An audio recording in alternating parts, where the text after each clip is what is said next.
Hey friends, you know what I think would be fun? If all of you could come out to my show this weekend at the Mason City Limits Comedy Club in Mason City, Illinois. That's November 17th and 18th. I mean, Mason City is a great central location, a thriving metropolis. It's a perfect place for the 12 and a half to get together, so come say hello. Call 217-482-LAUGH for tickets.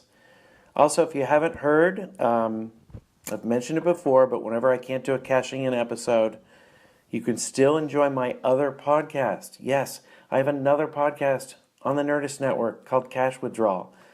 Some of you haven't tried it yet, so please give it a chance. I think you'll enjoy it. And have fun with this episode. It was a lot of great times, and this is one of my favorite guests in the world. Enjoy. Now entering Nerdist.com.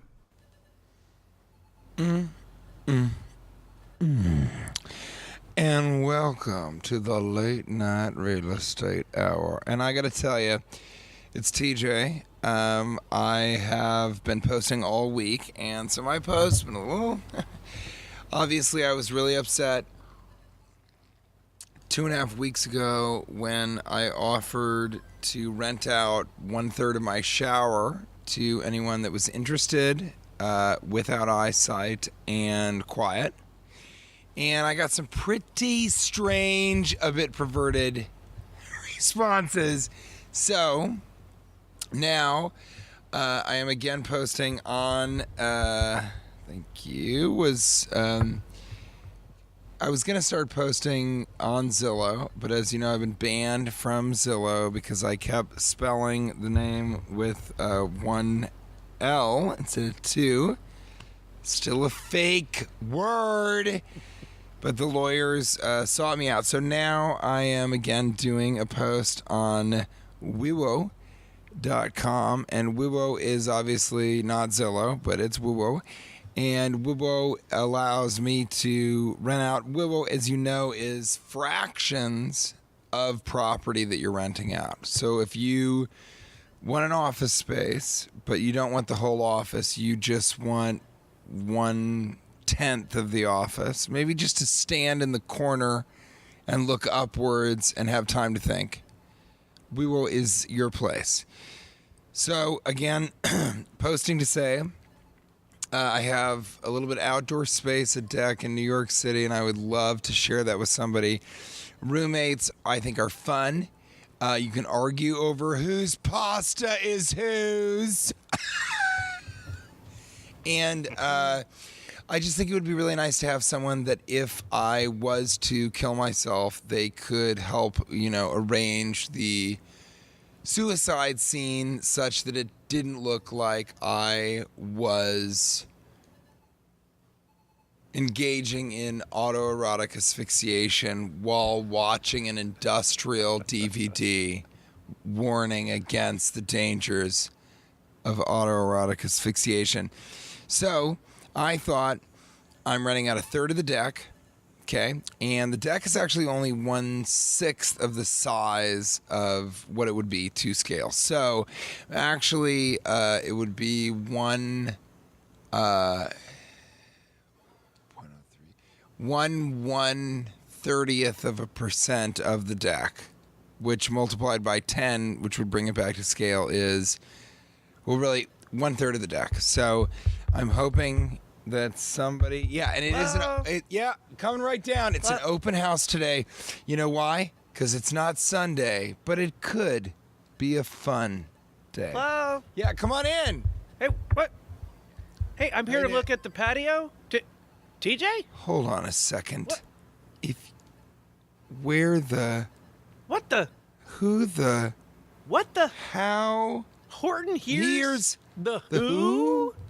TJ? Gosh. We just Levy? Oh, I thought you were going to... What?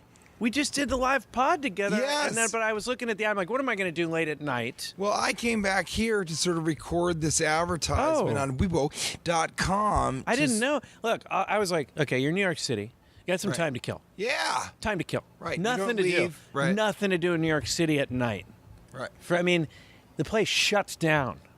Okay. What do they always we say? finished It's that the live city that pod. always sleeps. It's the The city city that sleeps always all the sleeps. time because And there's so what many a live hotels. pod, by the way. Can we? Yeah. Who can sleep? Can With all the everybody notes? who was Folks, at the live folks, pod folks, who can give sleep? it up, even if you weren't there? Go ahead and give it up for Cash Levy. ladies. Oh, thank you. That means a lot to me. I've never What had you such a doing, dude? sincere Brubaker standing ovation. They call that the Brubaker clap. That was the Wasn't first it time Donnie one Brook? guy got up in the middle of the. It was Robert Redford. He got in the middle of the movie and he just clap. And it then was had a people start- melee of hands versus other hands. It was a virtual Donnybrook. It was a Donnybrook. Yeah, it was a Yes, brouhaha. I like that metaphor. Anyway, It does we did feel a like live show, and I was like, "What am I going to do at night? There's nothing to do Nice here and at simple. night." Right, I it's mean, the this is city the that city always sleeps. that always sleeps because there's so many hotels. Everything happens and also, in New York that's my in the daily next driver. couple It's months. the soothing sounds of garbage trucks, fire alarms. The sniffs and smells of warm urine. Yeah. And so I was like, what am I going to do? And then I saw this advertisement. Someone is renting part of their patio. And I got to tell you, this is not what I had in mind at all. This is more of a veranda. And I don't know if I could buy this. What do you mean by that? I mean, Yeah, this isn't it's not really a yeah, but patio. what do you mean by that? Because here's what I'll say. I advertised it as a patio, Yeah. and you're right. It's. I'll be honest. I'm looking for more of a terrace. I'm looking more for a terrace. It didn't feel at all like you were checking notes in any way, shape, or form. And I want to segue from this right now to tell you.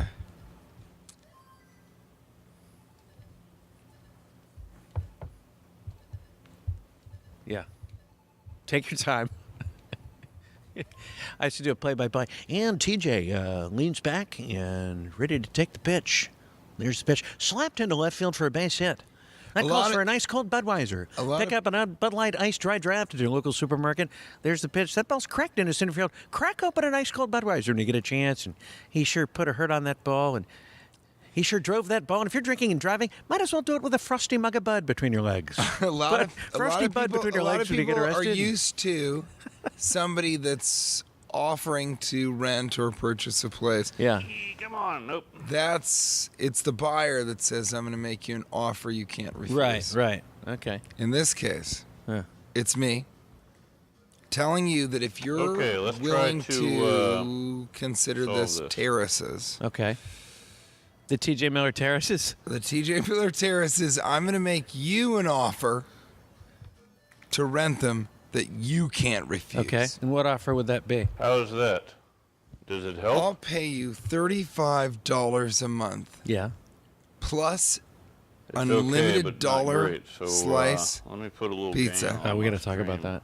Audio for my voice. I will Reduce offer the you volume. all of that. I'll Well, how take about care the of all the levels on the utilities, everything. podcast? Are the For levels on the patio. podcast Okay. too loud? And in return, That's it. I get the patio. That seems like a good deal. Is that an offer you can refuse? The only way I'd be able to refuse it is this, and this is an honest question, because we've been up here for a good 5 minutes now. Every patio needs one thing, and I haven't discussed this with you yet. When I've Way heard you, too loud. I've heard you speak tall tales about this patio and how great it is over the years. Is there an outdoor spot to pee? Do you need a place to pee on your patio? You should not have to go to a these are new questions. Okay, that's about a third of the volume on the podcast. How's that? bathroom around us right now. I mean, I'm looking around and I'm feeling like, well, here's one problem, and as you've seen, Am I a man or am I a monk? That's what I'm saying. I mean, I need to. look, the indoor space is even smaller, really, than the outdoor space. In some Too low. ways. You can urinate publicly here, a couple of places, but one or two All that right. I found they There's a leak little higher on the into podcast. Into the We low good? area. That's not good. No, and once they leaked upwards. That's tough to do. Well, To what make it- your pee rise, well, that what- would be a real talent. Exactly. What had happened That's called was the split finger fastball. that's the split finger pee ball. fastball, pee ball to the sky. All right, so what I was saying was that that's my daily driver, the real force, and Pee ball. I was just agreeing with your observation that your between metaphor your there of goddamn the legs. Folks, being that's a a pea supple ball to the sky, breast. and that calls for next cold Budweiser. Pick up a Bud Light Iced Dry Draft at your supermarket. And truthfully, that was a bad night for me. Was I urinated, and instead of sort of leaking down into it was a pee ball to the sky. Yeah. You ever had the misfortune of a circle urine, where it actually goes over your head, back through your legs, and hits you in the pee hole? And goes That's called the old exactly circle back urine. into your urethra. Right, exactly. It goes back into your body. You ever get one of those? Not ideal. Not ideal. When I had a pee ball to the sky, it turned out I was doing a handstand and was relieving myself. So I had seen everything upside down. It was very alarming to me when I landed sort of right side up. And why, pray tell, were you peeing while doing a handstand? Because that seems unwise. You know, I know that you think you may have misspoke, but I was paying to pee upwards, is what I later found out when I checked my credit card statement. Because on the business that charged me, it said paying to pee upwards. .inc. So you had a form of circle pee. You know, a lot. My grandfather, he never used to say this, certainly, but he said, if you're paying to pee upwards, you're failing to see downwards. Yeah, profound. Well, I think I have that it. stenciled on an oven mitt. That same phrase. I don't know why it would be on an oven mitt, but it was. I have the word oven mitt stenciled on a stencil. And I remember whenever I go to use that stencil, I don't know what the hell's going on. Stencil the darndest things on oven mitts. Have you noticed that? Why has that never been a television show? People stencil the darndest things. Yeah, on oven mitts. Well, but you could also look at people do stencil the darndest things. Yeah, they do. You've heard me say on the podcast before, people frame the darndest things. I saw a sign that I said... saw a framed, I'm sorry to interrupt, but I saw a framed... not an umbilical cord, but a framed picture it of might have been an umbilical cord. Framed, well, it was in the picture. A framed, what is it? Not a fetus. Yeah, a fetus. A frame, before. And I think it was my wife. That did it. I think she framed the picture of her pre-birth. Where did you see this? In your own home? I believe I did. Okay. Dude, that's apropos. I've got Jason's dog here because they just had a little baby over there. And it's not Well, somewhere Vanessa you just popped one up. Before he was born. It wasn't. She didn't go After buy it at a store. 12 You hours don't go to of Target. pain I and still struggle. think it would be weird if you said, "Hey, No, she here's got a picture an ultrasound, of our a fetus." framed ultrasound. Yes. She framed But an ultrasound. You just I said. think. You just I said. think she did. I blocked it out. You continue to say, "I think she framed it." I'm saying The ultrasound, If yeah. she didn't frame an ultrasound of her own child, Yeah. you should probably know that. I think no, she didn't go buy it What at if Target. somebody? No, it's not a Target thing. Yeah. What if someone That's what it framed is. a picture of your fetus child and put it in your house? Yeah, I don't think I and they were intend on like, getting a dog of my Cash will own. never find out who But put I it don't in there mind because he'll babysitting a never dog ask once in a his wife. You know what the weirdest picture part of the picture was, though, as I recall, now that my recollection has been Jogged. has been jogged.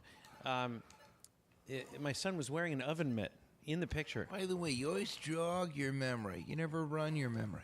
Yeah. You never walk it. You always jog it. How many paces is your memory when you're jogging it? Hey, pace yourself. Yeah. Yeah. Yeah, he was wearing an oven mitt in the ultrasound, which I found a bit ironic, since we later remember- stenciled him. Do you remember when Howie Mandel used Yeah. to do the rubber glove over his head? As Yes. a rooster? They were living in He would Austin blow through the nose to already. light up. Yeah.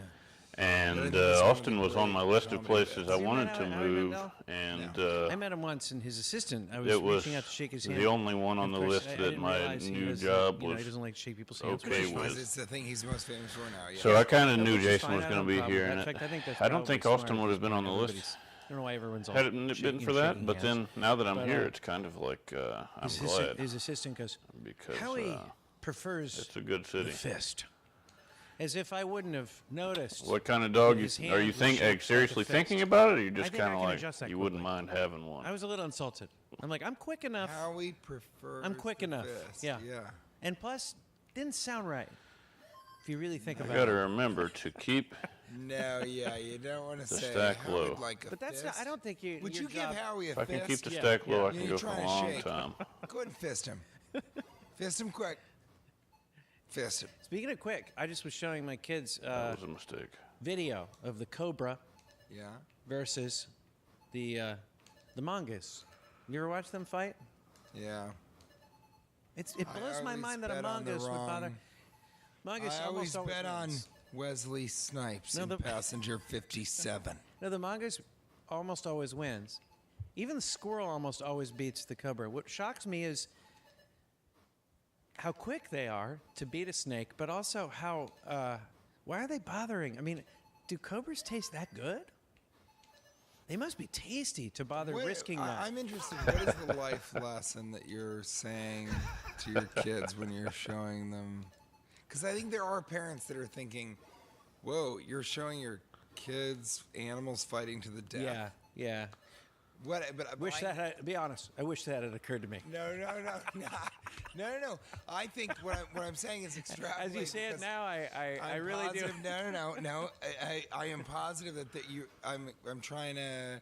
I think you should. Sort It of, started be when nice. the kids started asking, 'cause I'm sure A there's dog a life. for who would win in a Christmas. Well, fight, an elephant or a giraffe? I think that was how the talk started. I would put Kids a asked little odd questions, bundle who of would win in a smile of fight? joy face and then on the somehow I kids. brought it up and I said, well, it's interesting. You'd think, do you know who wins if a cobra fights a mongoose? And they all said cobra, both of them. And I said, actually, it's the mongoose. And then they wanted to see it. So that's how it happened. But we didn't watch it on the big. We didn't really watch for a long I had time. a similar thing with horse fellatio. So I was talking to one of Cash's sons is my godson, who also is the best soccer player. He's the best in soccer league. player in the league. And then Cash has some other kid. And you can see his ultrasound. It's framed. I have about 10, 20 godsons in Manhattan, the area alone. And they're all, obviously, we're harvesting their organs. But in the meantime, I like to be very supportive. I like to come to the games, hang out with them, all that sort of stuff. And one of them said, they said something like, well, what do I tell my teacher when I'm late to class? And I said, late? And I said, yeah. So, give them an excuse. And they go, well, what if I say I fell? And then I go, yeah, fell, late, yeah. And then I said, well, what if I blame it on my friend Shio, my Japanese friend Shio? And I say, yeah, that seems like a great thing too. And then they said, so you say you fell, you're late, Shio. Fell, late. Shio fell late. Fellatio. That's when. I see where that's that's going. when. So do you I'm want going to to play the process that basketball direct game horse? correlation between So I children's say- happiness. What do you mean? This is why I'd And like my to see disapproval. horse. And then I immediately pulled up. I've saved a video waiting for that moment, and I showed them horse fellatio, which this is why I'm glad you're living. That's when you're receiving oral sex while playing the Right. game horse. Well, And this is why I'm glad you're in New I York. have often and been not told that constant I'm- presence around around your godson. But Or in Constantinople. yeah, Dead inside. or living overseas in Constantinople, which actually is brought to you by God and Bud. It actually. Actually, And I'll tell you what It's actually actually is. awfully It's efficient. when I've you never heard that in my officially, life, to be honest. Actually, often. Listen, I was talking to one thing I enjoyed about the live podcast, or telecast, as I like to call it. And I don't know why you like to do that. Yeah. And Is I thought you told an interesting story about your sweeper. Yeah, you told an interesting story about your dad. And now that we're talking about kids and the story, here's what struck me about it. I mentioned at the time, I think that all you want is your dad to say, "I'm proud of you." It's not many words. "I'm proud of you." That's 4 words. Okay. I thought it was. I literally was about 4 words. to say 5. I was Simple like, to let him spell. count it out. Simple to Yeah. say. It's hard to get your dad to say such a thing. It doesn't. Saying "I love you" isn't really, like I said. Your dad loves you. They Yeah, don't but have to you say don't- it. you know they don't what? really have to say You it. don't need it. I think actually. You don't need it. But I'm I proud of think you. You want to make your dad proud. Let me finish though, because you want to make your dad proud. And even now, I can see how my kids, the thing they most say is, "Hey, Dad, look at this," or "Look at me," right? So kids need that, right? And here's my question to you: in all seriousness, once you know you've made your dad proud, I feel like my dad's proud of me, and it sounds like your dad is proud of you now that he was able to get a car. What makes you continue to strive once? Pee where you what? What makes you continue to strive after your dad is proud of you? Because to be honest, once I felt like my dad... I thought you were going to say, I'm so sorry. I thought you were going to have a different direction with it. I thought you were going to say, do you pee where you shit? So I thought you were going to say, once your father is proud of you, once you've reached that apex as a son trying to not live in the shadow but follow in the footsteps of the father, that whether or not you respect, love, care about him, feel like he's done you right, he's still your father. Once you've achieved and I don't think they need to say it. If your father, if you feel what I'm like saying is, proud once of you know they're proud of you, have you lost your ambition? Shit? Forget about that. I'm sorry. Do you lose your ambition? That's what I thought you were going to ask. Well, that's not what I'm asking. Yes. That is not where I was going. Yes. It's a simple answer. So even if you're not asking it, yes, pee where you shit. Okay. Okay? Think about it. If you're shitting there, hey... It's the most serious moment in the history of our podcast. I'm trying to get a straight answer out of you. Buddy, if you can shit there, you can pee. Now, if you shit in a urinal, just because you can pee there doesn't mean, but yes, you can pee where you shit. So enough. Done. Gross. What? Okay, so we're going to broach this topic at another time. You know what I'm saying? I'm saying, how do you stay ambitious? Or once I thought my dad was proud of me, I no longer had much to prove in life. Do you feel that way? I feel like you take the cue from where you are defecating. So if you're defecating...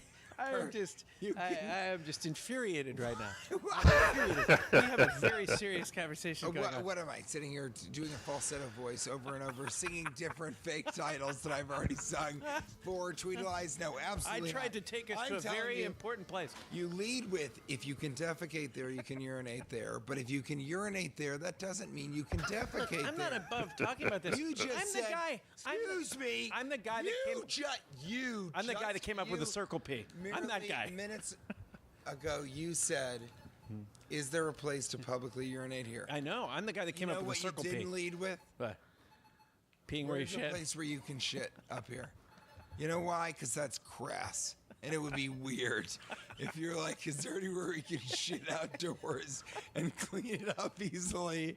Or that'd just be a funny conversation. Or leave it. Yeah, exactly. I dare you to go look at a house. And seriously, go look at a house and you walk out, you're with the real estate agent, and you're on the balcony, you're like, where do you shit out here?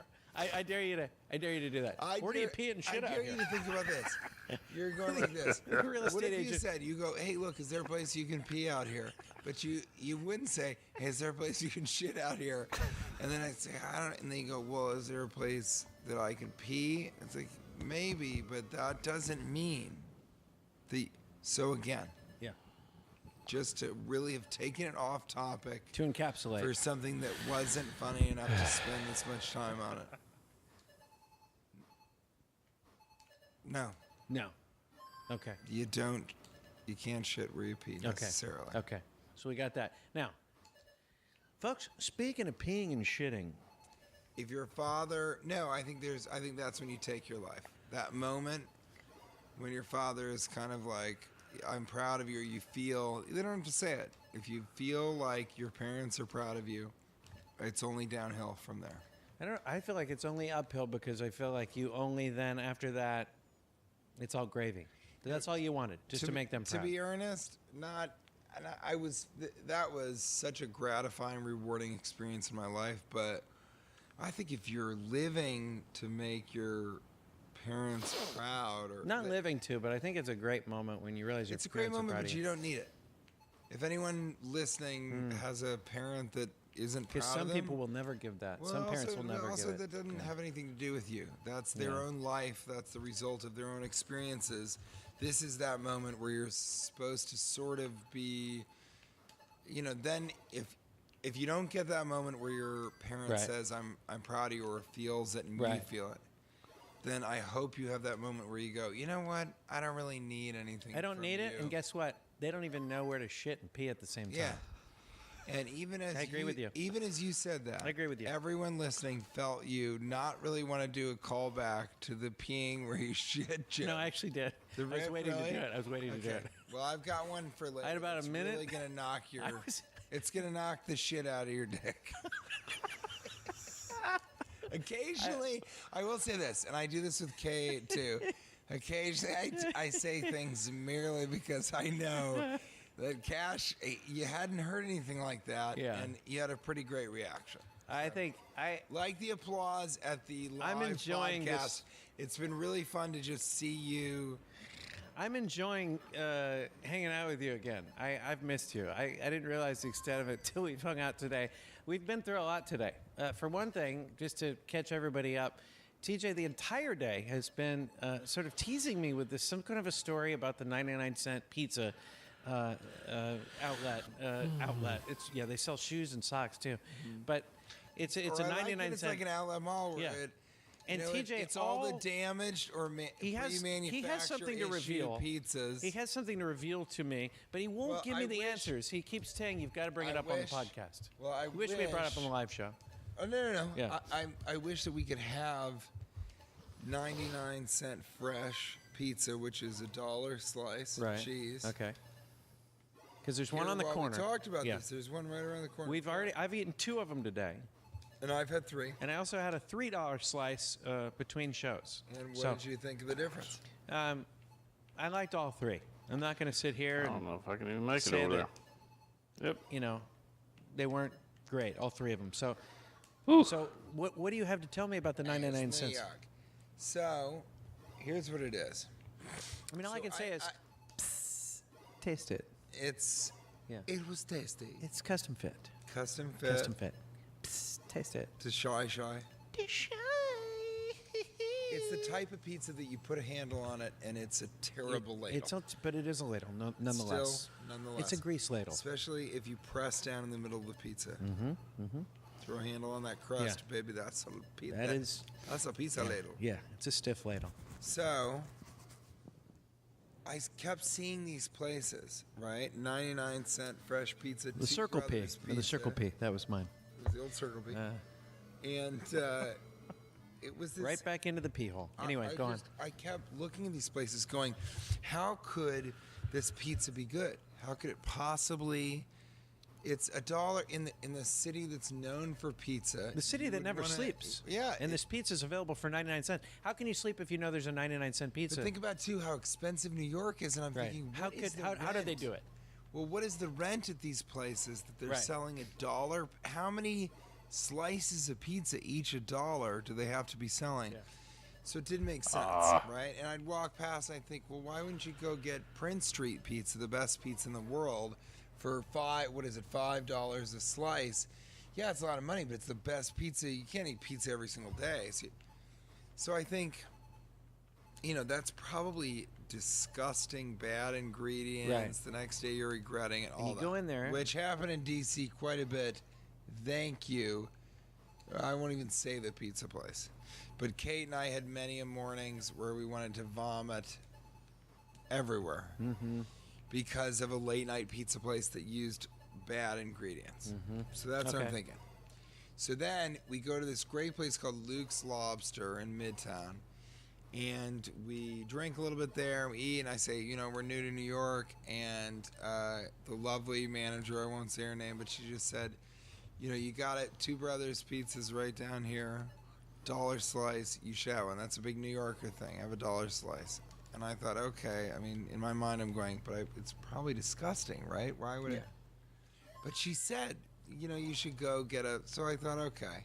So I live close enough to one of these 99-cent fresh. There's like 4 or 5 in the city. There's one a block away from here. Yeah, but there's veranda. There's 5 of them in the city, and then there's like over 10 places that have this $1 slice, and it all started as a promotion the first week or 2 weeks. $1 slice, and they sold so much. So I think it's going to be the worst pizza in the world. I buy a $1 slice. Sure enough, I pull a crumpled dollar out, hand it to him. The guy there doesn't speak any English or barely any, so he doesn't have to. I give him the $1. He gives me the slice. And I walk outside and I take a bite and it is delicious. It's good. We had 2 of them today. It's delicious. It's delicious. It's not. So how do they do it? It's so delicious. But in Manhattan, if you can find a place for an apartment for $1,500 a month plus utilities, it's probably for a retail place that uses multiple pizza ovens. It's open 24 hours a day because why would you waste any of the hours of the day for the rent? Right. But how much are they paying a month? I don't know. Right? I have no idea. So it's so good. So I decide, all right, there's a great New York Times article explaining all of it. But here's the game I like to play. How do they stay open? Right. How many slices of pizza do they have to sell a day to stay open? Okay. And who is buying all these slices because they stay open and they're good? And that means that they're actually using pretty good ingredients. And also, where do the slices come from? You brought something up. So I was going to say for a second. Let's wait. Let's wait. Well, I want some answers. Damn it! I've been waiting all day. And by the way, he's been teasing this all day. But I got him because I didn't talk about it earlier. Otherwise, you probably would have brought it up in the live show. But we went and we had a slice on the way back here, and we looked at the pizza in the window. And we saw, and there was, 4 pieces left, less than half a pizza pie. Yeah. And we looked at that, then we went in and we ordered the pizzas. And where did the pizza come? Not from there. They didn't take that pizza and put it in I think the double slice did. The 2 slices did come from that area. Yours did. Are you sure? Pretty sure. You did reach in that direction. I'm pretty sure the more I think about it. Did you see it or not? Because I've been in there many times before. Where do you think they're coming from? I was on the phone one time and I said, did he get it from the front or from the other side? Okay. So can you start revealing some of the answers to these questions? That's last. That'll be the murder mystery finale. It was Mr. Clue in the board game reference room. So we're going to come back to this? Indeed. Let's start with my quiz. Okay. How do they stay open? How many pizzas would they have to sell? How many slices a day? I don't know. I'm just saying their profit margin must be like 2 cents. They're smaller slices, assuredly, but did you look at them and go, this is small? No. No. We both had them, and in fact, you said, do you want 2? And you go, actually, I had another slice somewhere else. And I had 2, and it was probably, okay. So they've come at it from another angle. Other places, jumbo slice, $3, whatever. Yeah. This is this slice, okay? How many slices of pizza do they have to sell? They're in Manhattan on 6th and 5th and fucking 9th and Midtown and Uptown. And okay, how many? How many do you think? 10,000. I think this is a triple banger lightning round. First, banger lightning round. Question number 1. How many slices of pizza would they have to sell to stay open in Manhattan? If they're making a penny a slice? No, I mean they're making $1 a slice. How much does the pizza cost? Profit, yeah, but what's the profit then? They're probably making about. That's why I'm not sure how they do it. They're making 5 cents a slice or something. They must be making more. All right. Well, I can't do the math. Yes. Really? No. How many pizzas? This was never my strength. How many full pizzas? This is why I'm a comedian. How many do you think? Boom. How many do you That's think? a dog. I done that. Any idea? I get up to 20. Say, how many full pizzas? I get up to 20. I do that. That's a smart. A day in 24 hours. They probably have to. Everybody, let's let him take his time. 15 pizzas an hour. 15 pizzas an hour. Yeah. 10 hours is 150. Or pizza every 10 minutes. Hold on, 20. 6 pizzas hold an on, hour. 20. Hold on, I'm also a comedian. I'm having trouble with the math. Okay. I think you're right, though. What'd you say, 15 an hour? 15 an hour. That's 150 every 10 hours, 320 hours. 4 more is 60. So that's 360 pizzas a day. Okay. Close. It's between 400 and 500 pizzas a day. They sell that many? That's how many. But did you see, how long did we wait before we put the money down? How not quickly very were they long. out? Yeah, they did were- we wait even a second? No, we didn't. We didn't. It immediately In fact, I came was out. eating the pizza before we ordered it. It's true. I practically walked in the door I had already... and I was digesting the I pizza. had already eaten the pizza, I had- pissed where I shit, yeah, I had right shit out the outside. pizza. I had shit the pizza I had- right into my Circle P, and I knew it was a piss ball to the sky. It was a pee ball. I had shit out the pizza before, right as I walked in. Disgusting for no reason. Yeah. So there's that. Okay. Now, so we know that. Question number 2. Question number. Yeah. Triple banger lightning round. Question number Question two, pizza style. All right. Neapolitan Selling- style. They're selling 300 of these pizza, right? Okay. 300 a Now, day. Okay, there we are. where are they saving all the money? Is the dough disgusting? Is it cheap? Is the cheese awful and processed? Is the sauce canned, Cisco, No, whatever? they just give you a tiny bit less. Not so much that you notice it. Exactly. Yeah. It's proportions. They figured out that the least amount of cheese, but with this proportion of the least amount of sauce, with this bread that is cooked. Tastes just the same. By the way, it was cooked perfectly, right? Right. People argue.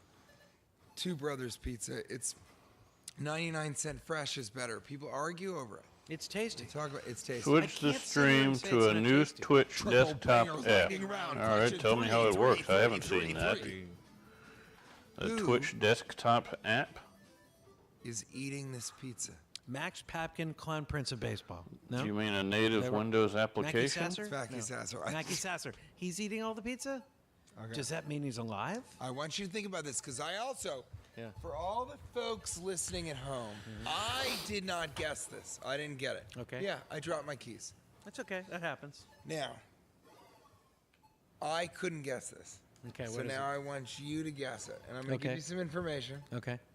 And then I want you to see if you can guess it. And everyone at home, It's about time I'm on the other side of the triple banger lightning I round. mean, it's about it's about time. because after this, there's going to be a triple banger auxiliary round. Auxiliary style.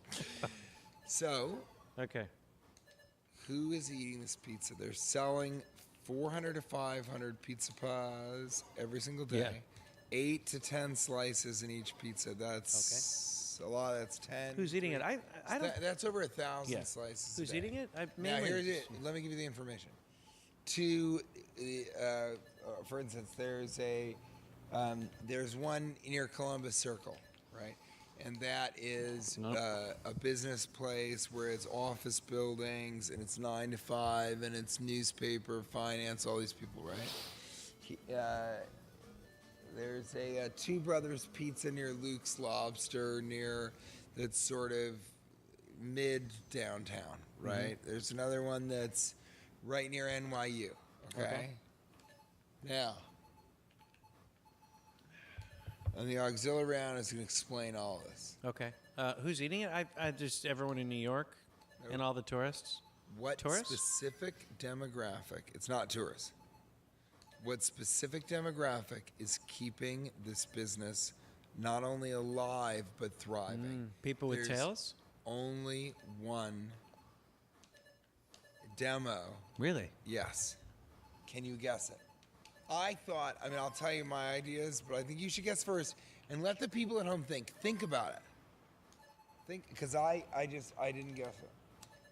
Hungry people that like to eat? You could stall silently. I don't know. I can't think of who this would be specifically. One demographic? I guess kids, college kids that are kids that don't have much money, right? Well, that's my first thought, Yeah. right? You're on your way. Then I thought, well, how many people are late to work, right? So I thought maybe it's people in their 20s, post-college, 20s, 30s, grab a slice on the way to where they're going, right? Yeah. Then what else? Then I thought it was like anyone my sister's age, right, would kind of be like, I could use that extra $3. I'd love to get home on the subway. Same as when I was in Chicago, I was going, I can either walk home and have another beer, or I'd not have another beer and take the train, and I'd be like, I think I'll have another beer. Then I'd walk home. I'm thinking that's... Can you think of anybody else? Anybody else? Right, business. Right. Your business people on the go. Is it people? Is it commuters? Is it? Another thought I had was, well, it's delivery. It's not them delivering. They don't deliver, but it's like if you are delivering on your UPS route, you're gonna go. You're gonna grab that quickly. Anybody who would be, we're delivering beer, food, everything in New York is deliveries. It's people that are like, I gotta get to this place by this time.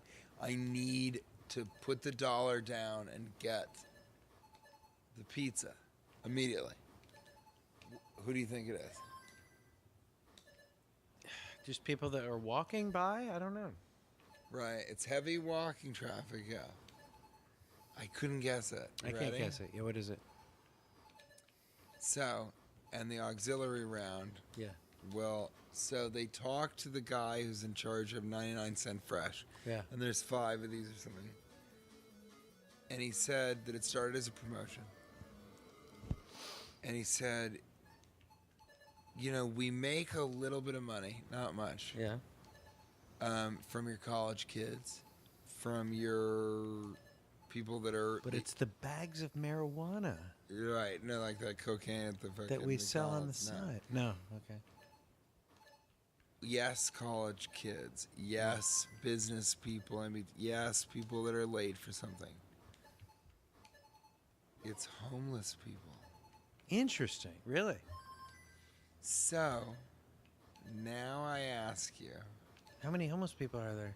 how much money do you think this place makes? That's my triple banger auxiliary style question to you is, how much money do you think they make? Because homeless people constitute the majority of the people. And here's why. You ready for this? Yeah. Because what's the cheapest food you can get that's not pizza? Chinese food. Right. The least you can pay for that is $4, $5, $6. So the only place you can get a kind of a meal, Yeah. like you said, I already had a slice. I mean, That's all I for ate a today. dollar, That's all I ate was 3 slices. We did 3 podcasts today. so Yeah. auxiliary round. Yeah. Majority of the pie chart goes to the homeless people. Yeah. How much money do you think that they're making every year?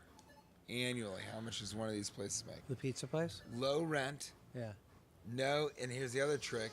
Nobody there has to speak English. All they say it's So, all family and friends. All they have to do is go one Okay. slice. Yeah, They you make, switch to I don't a know, native 3 Windows, ovens, no place Or, to App. sit. $500,000 like a year? from the Windows store. $500,000 a year. Well, I'm thinking big because or Right, else he that's wouldn't not- have asked. No. And also, that's probably not a lot in New York, right? I bet there's Right. a lot of businesses that Right. right?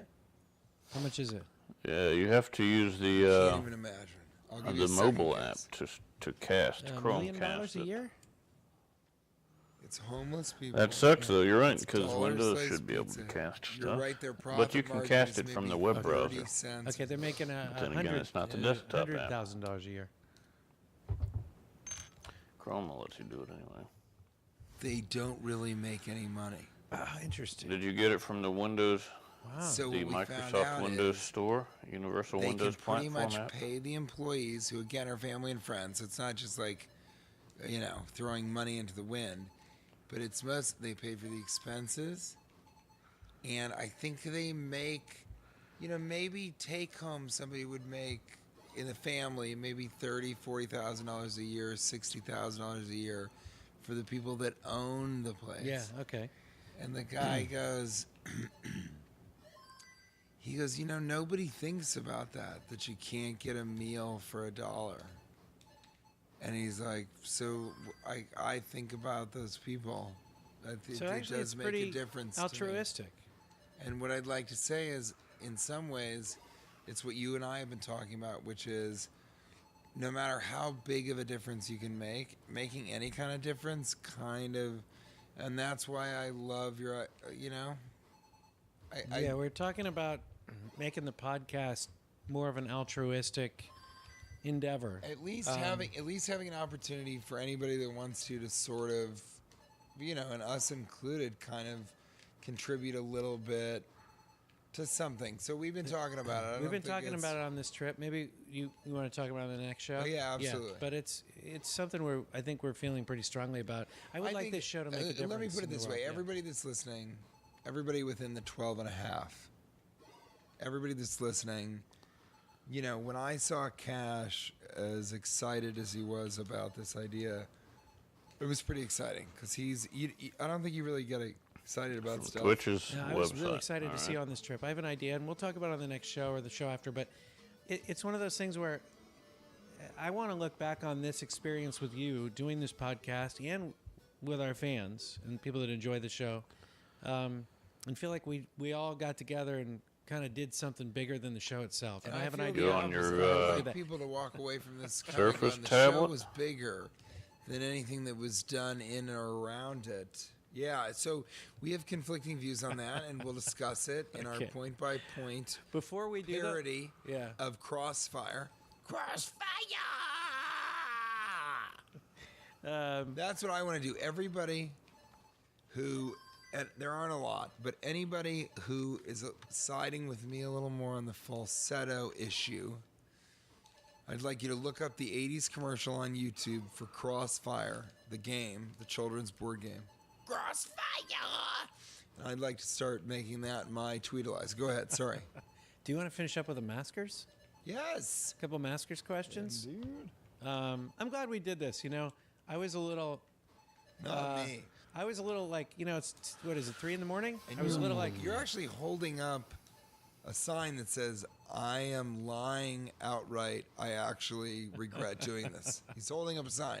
I didn't know if we were too... And now he's moving it to another sign that says, I will not mention this or... I have to show you, whenever I went to signs. Houston last... These are big signs, guys.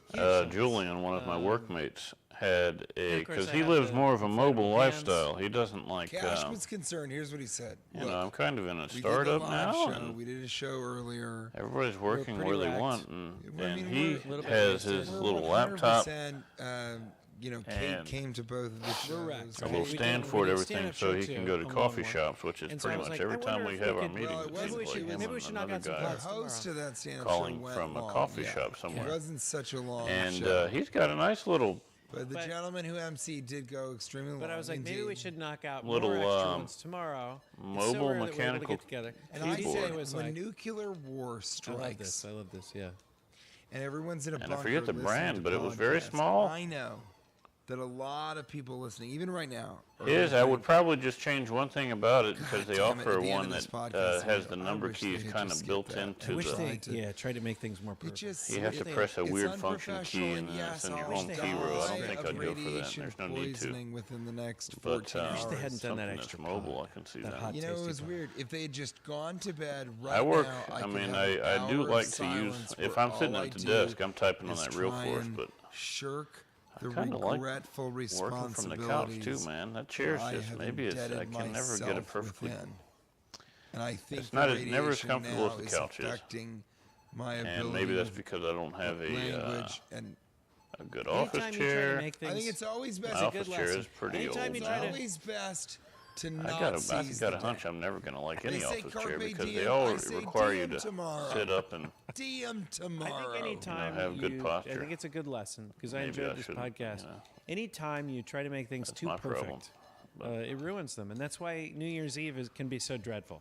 Because that if you care too much about the moment the fucking ball falls and who you're standing next to, and if it's the perfect kiss, and I want to have a good omen for the following year, people fight more on New Year's Eve than any other night because everyone's trying to make it this two perfect seat night. belts, And you low don't and even know what you're high, celebrating. It's a changing to of give the my fucking fat number. lady But you try to make good it perfect posture. in the efforts of making things perfect in your life and not just fun and Yeah, that a good kind of- experience. The perfect. You ruin Exactly. those You mean the experiences. chair? I almost Yeah, did dude.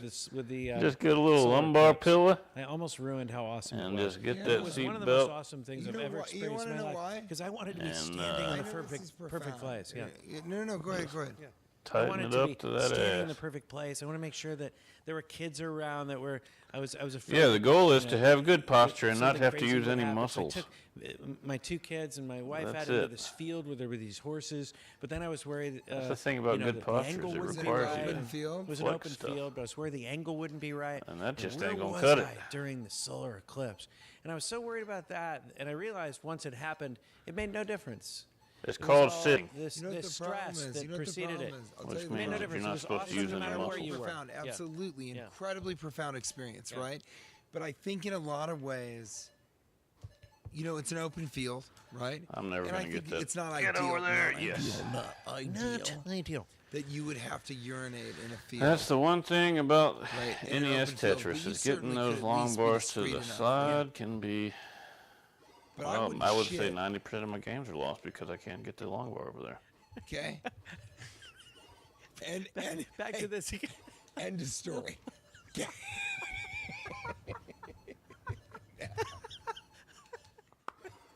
That was the best one of all. That was the best. Yeah, that's it.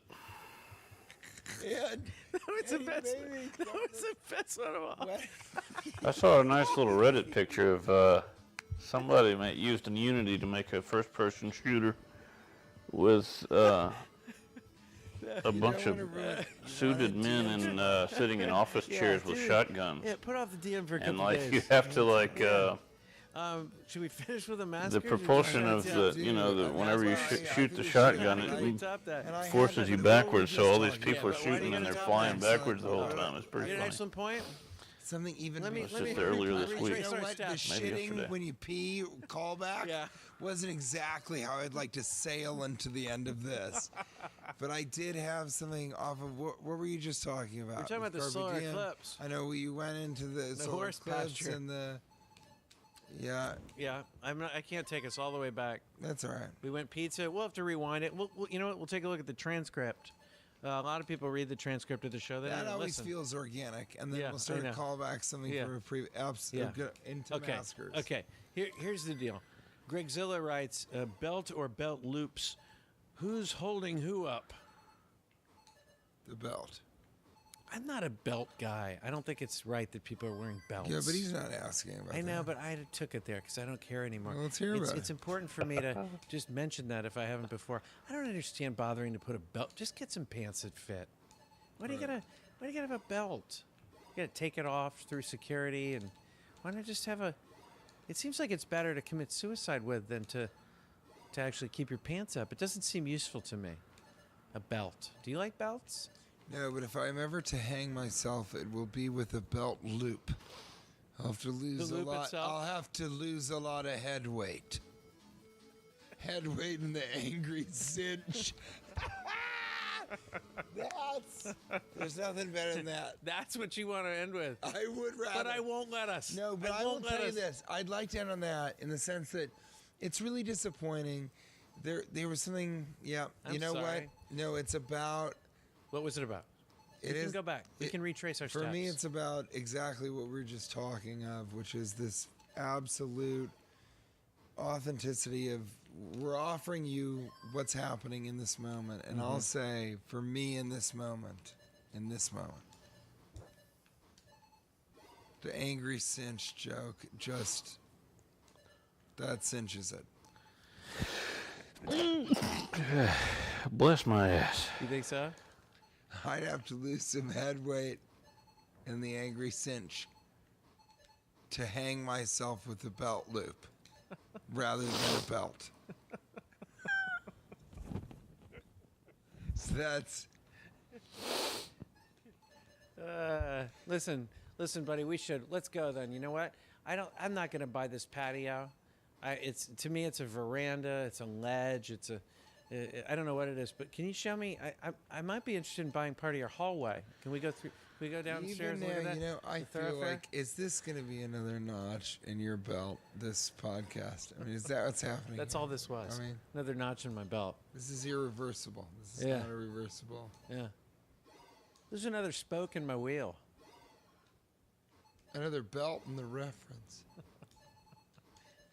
This was another phrase stenciled on my oven mitt. Did you hear that? It's another phrase stenciled on my oven mitt. I'm going to make you a refusal you can't offer.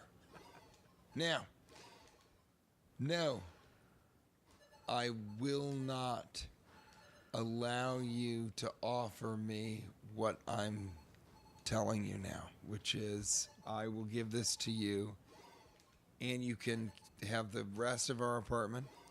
We'll sleep in the elevator shaft. Okay. I'd like to marry all of your unwed cousins and live with them in a small farmhouse in upstate Connecticut, which is not Connecticut. It's a nudist colony near Connecticut called Connecticut. And I'd also like to be godfather to one of your children. Yeah. And forget exactly, give me his name again, the other child that you had. Is it a girl or a boy? I forget. Okay. And, buddy, if there's one thing I can tell you, it's that I will absolutely kill you and everyone that you know unless you rent this group message on Facebook. Dude, anytime I get something that's amusing, I take a screenshot of it on Facebook. Can you offer me that refusal? I've got a long history of good screenshots I'll accept from Facebook, and there's only one that I wish I had Hands gotten. have been shook. You tell me yours first, and I'll tell you I mine. just did a pee circle to celebrate. He peed in a circle. And boy, do I wish I had taken that you, screenshot. right It would have been perfect I won't for shit where I piss, but I a will Reddit thread. eat where I puke. Sad cringe. I think that's the show. We'll see you next time. Let's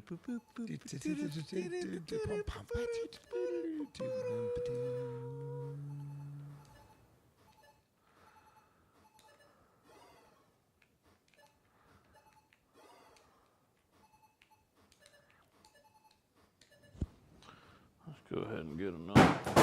Whoops-a-daisy, I do that. I mess up that. I drop it on the floors. You saw that? Oh, that was my keyboard. I need that.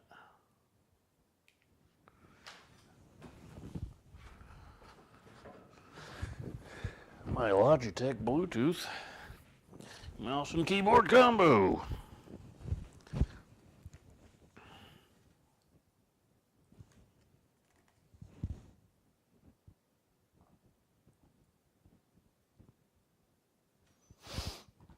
Alright, what podcast now? What about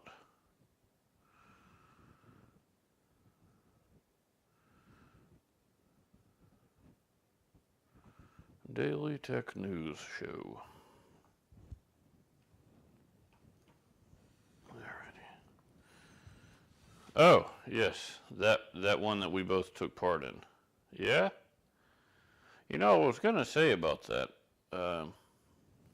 I wouldn't exactly say that we had sort of unanimous agreement, like we went around and had a little democratic voting process and we all came to a conclusion of some sort. Hello, everyone, and welcome to DTNS Labs Games. This is the second episode. My name is Patrick. How are the levels on that? And I welcome again Is that too loud? my fun and knowledgeable partner, Scott Johnson. Does that description suit you? Sure. Yeah, I guess so. The knowledgeable part is arguable, but the fun part, hey, I'm always down to clown. Let's do it. Excellent. So for those who are joining us for the first time, this is an experimental DTNS centered not on tech, but on games. On the first episode, we covered the consoles of 2017 and the PC and Mac and VR headsets and all of the gaming hardware that we could discuss to give you an overview of what that was for this year. On this episode, we're going to be covering the games of 2017. And I was thinking about how the best way to approach this would be, and I was wondering if we should give our opinions on the game, appreciation, how good they are, I'm not sure. I mean, we'll mention how good we think they are, but a more interesting way to approach this for the DTNS audience, I think, is to let you know what the games are, where they come from, what audience they are targeting, and what the gameplay elements are, so that you can get an idea of, maybe it's a good present to make, or maybe it's a good game to try out yourself, things like that. Right, and we're going to be covering the yearly classics. We're going to have the big IPs that you can see from other media, the Star Wars, the Lord of the Ring things, the multi-support games that are pretty big in the industry. We're going to have the PlayStation exclusives and the Switch exclusives. So hopefully after this episode, you'll have a more precise view of what the gaming landscape is like at the end of this year. And this year has been very active. So I'm saying at the end of this year, but we're really going to be covering everything from the beginning of the year. Anything you want to add, Scott, before we launch into it? Just that there may be a sense for some that that we're giving Xbox a little bit of short shrift here in terms of exclusives, and the fact of the matter is they're very short on those this year, despite the fact that they've got a hot new console out. We talked about that last time, and despite that, there's nothing really there that you would go, oh, look at this awesome launch exclusive for the Xbox One X. I think we'll hit on some that are definitely exclusive to them, but they're not necessarily like, oh, wow, look at this breakout hit that only I can get on the Sony platform or I can only get on the Switch. There really aren't any of those, sadly, for the Xbox this year. So I think just keep that in mind as we get to it. Doesn't mean that you can't get fine gaming experiences on the Xbox, but you may find a sort of lack of first-party focus from them this year. Right. Most of the games we're going to be talking about until we get to the PlayStation 4 and Switch exclusives are also going to be available for the most part on Xbox, and in some cases on PC as well. So it's not that there aren't many games on the Xbox, it's that the exclusives, as we discussed many times, sadly aren't quite there. They did mention that they're going to remedy that, but how long that will take is kind of a question mark. So anyway, let's start with what I call the classics, like the yearly classics that traditionally we're used to seeing almost every year. And I think the biggest video game still now in most people's minds is Call of Duty. And that game has been huge for a decade, and it's not as huge nowadays, but it is still very important in the gaming world. And this episode is Call of Duty World War II.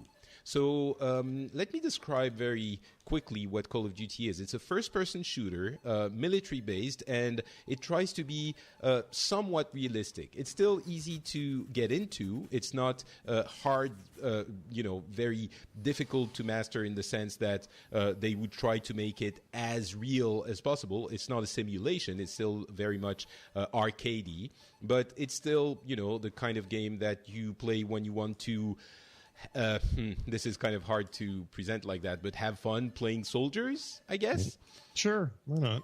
And I think that's a fair way of putting it. Yeah, have fun playing. It's playing soldier in a virtual environment. It has a a single-player campaign, and a big part is the multiplayer campaign when you play against other players and teams. It's usually regarded, and it quite frankly, is the Michael Bay type movie of games. It's got a lot of action set pieces that are really impressive, that hit you in the wow part of your brain. It's not a very critically acclaimed series, but usually it does its job. And it seems that this year, with the return to an era of World War II, when they had been more modern in the past few years, they've managed to capture the interest of some of the gamers. Yeah, they haven't done so. Just for a quick history lesson, the original Call of Duty games were all set in World War II, Call of Duty 1 and 2. And they broke ranks with all of that with Call of Duty 4, or what they called Modern Warfare. And that game changed everything. It included a progression system that literally changed first-person shooter progression forever. And that's across the board. Like, no matter where you're at, if you're getting XP in a shooter, it is easy to forget that all started with Call of Duty and a pretty massive change to the way you would progress in those games. Previous to that, you just kind of won games. You didn't progress anywhere. You would win or lose, and that was pretty much it. But the important thing to note here is they have stayed kind of in the modern era, then into the near future era, and then into a far-flung future era in recent years, which I really enjoyed. I thought that was a great direction for it. I know a lot of people disagree with me, but from a single-player standpoint, that was more interesting to me. This World War II back thing is for old fans and new fans to kind of check out what they used to kind of do with some of the more modern sensibilities that came after Modern Warfare. And the reviews are, about where you expect them, 60 to 80%, sort of, generally people are like, yeah, it's Call of Duty again. It feels about the same. Welcome back to World War II. And I think that's something that is important to note for people who are used to games that might expect a little bit more innovation of their games. But for people who just buy one game every year or maybe every other year, or who haven't played Call of Duty games for a while, I'm guessing that this one might be a nice, fun, easy to get into experience. And a lot of people buy basically a sports game and Call of Duty every year, and they're very happy. So, Yep. Another one of those big yearly franchises is Assassin's Creed. And last year, they took a year off because the game was getting a little bit stale, and critics were letting the company know about that. And they have taken a year off and come back with Assassin's Creed Origins, which maybe you can tell us about a little bit. Yeah, briefly, it is awesome. I've always been an Assassin's Creed fan, in particular 2, Brotherhood, Black Flag, and the one that came out in 2015, which is the last one before this. But what is it, Scott? What is the game? It is? Here's what you do. You're a dude, right, or a lady sometimes, who is an assassin. And you got to assassinate people. So what you do is you sneak around and you shank them in the neck with a knife, or you hang them up with a rope, or you push them off a cliff, or you That sounds horribly violent. fire a knife into their neck from afar, sneak up on them. Sometimes just subdue them, not actually kill them.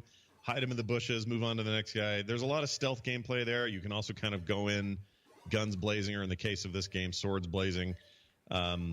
What makes this different this year, this sort of stealth action thing, is not only a return to a very strict adherence to the history of the place you're in.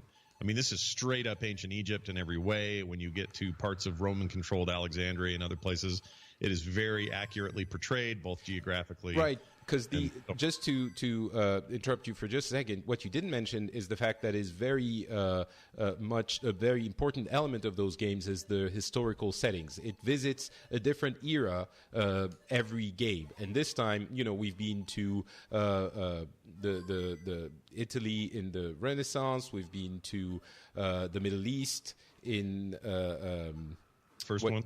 Yeah, the first one was early millennium, I guess, early in the millennium, the first one. We've been in the French Revolution period, etc., etc., and this one is set in Egypt towards Ptolemy era. Yeah, and it's supposed to be the beginning of the Assassin's Creed, or the Assassin's Guild, or whatever you want to call them, in their quest to take down the Illuminati, which consists in all of these eras, and there's always a group of assassins usually play one, and you do lots of missions, and you try to help the people. You're a freedom fighting Robin Hood of types, except you're very murderous. That's the one big difference in you and Robin Hood. But anyway, this thing really sets itself apart for, maybe if you're listening and you're going, well, Scott, I never really liked the Assassin's Creed formula. I'm more of an RPG guy. Boy, do I have good news for you, because this game plays and feels a lot like, I would compare it favorably to something like The Witcher, or even a little bit of Red Dead Redemption thrown in there. It's definitely a familiar experience, but with some new elements like gear and swappable gear and drops and sort of a RPG sort of quest system mixed in with the Assassin's Creed formula, and it's a strong outing. I think it's maybe one of the best, if not the best ones they've done, and I'm really digging it. Now, I'm biased because I love ancient Egypt and I'll play anything on a desert, so I'm kind of biased, but I really, really like it and think it's in my probably top 3 or 4 of the year. I love it. And I think it's an easy game. I mean, systems-wise, it's a little bit more complex than something like Call of Duty, but the setting make it really easy to appreciate, even for someone who's not a very, who's not a big gamer. So it's one that you might be able to recommend as one of the big games of the year for people who only buy a handful of games. I agree. Next, we have kind of the broad category of sports games, which get an update every year. You have the FIFAs and the Maddens and the NBA 2K and all of those, which I don't think either of us are very much into. And so it's kind of hard to give you a recommendation on one specifically, but they're so specifically tailored to a particular interest that people who want to play football are going to buy FIFA. People who want to play American football are going to buy Madden. And people who want to play, it's kind of like there's one big player in each of those sports, and that's the game that you're going to buy if you want to play those games. I think that's a fair assessment, right? So we have to mention it, but I think so as well. The only one comment I would make is the one sports game I do get into a little bit more regularly than I used to. I used to play a lot more sports games back in the day, but for me, it's any of the hockey games. So the NHL 2018 game that came out this year, pretty great. I recommend it. It's good. I wish it was on PC. That's all I'll say about that. But good luck, FIFA and Madden people. I'm sure you have what you want. Yeah, it's also one of those things that people who don't necessarily adore video games for the video games part get into every year and have a lot of fun with friends and family. And really on those ones, there isn't, I don't think, a way to go wrong. Just get the latest one. And yeah, some people might tell you, well, it's not as good as this or this one.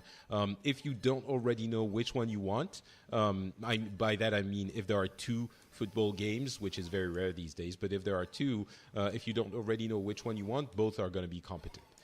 Most of the time, there's only one. I agree.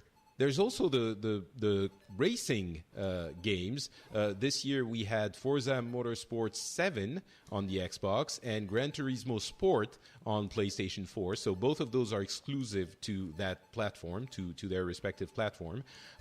Both are very, very good, a little bit different. Forza is a little bit more complete. It kind of covers everything about sports racing. Gran Turismo Sport is really about a simulation that tries to be as faithful as possible while remaining accessible. And they have this deal with the FIA, I think.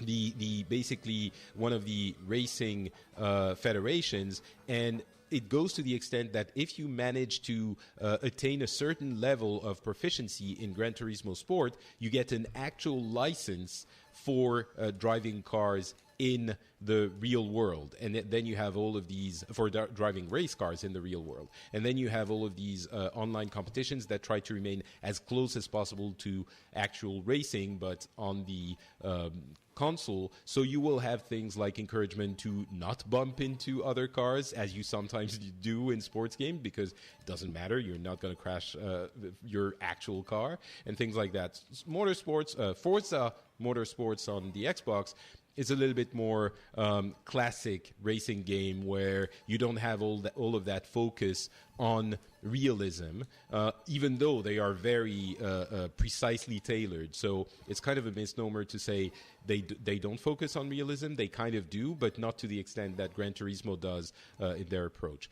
And what I'm hearing from most people is that Forza is a little bit more fun, actually, and Gran Turismo Sport is a bit for people who are very, very, very serious about their racing, right? Yeah, Gran Turismo has always been about, I wouldn't say car porn, but it's like it's more like, you're collecting these trophies, and by trophies I mean cars, and you're very interested in slow moving cameras showing the contours of the back of the car. You're less, it's less about fun factor and more about, just car love.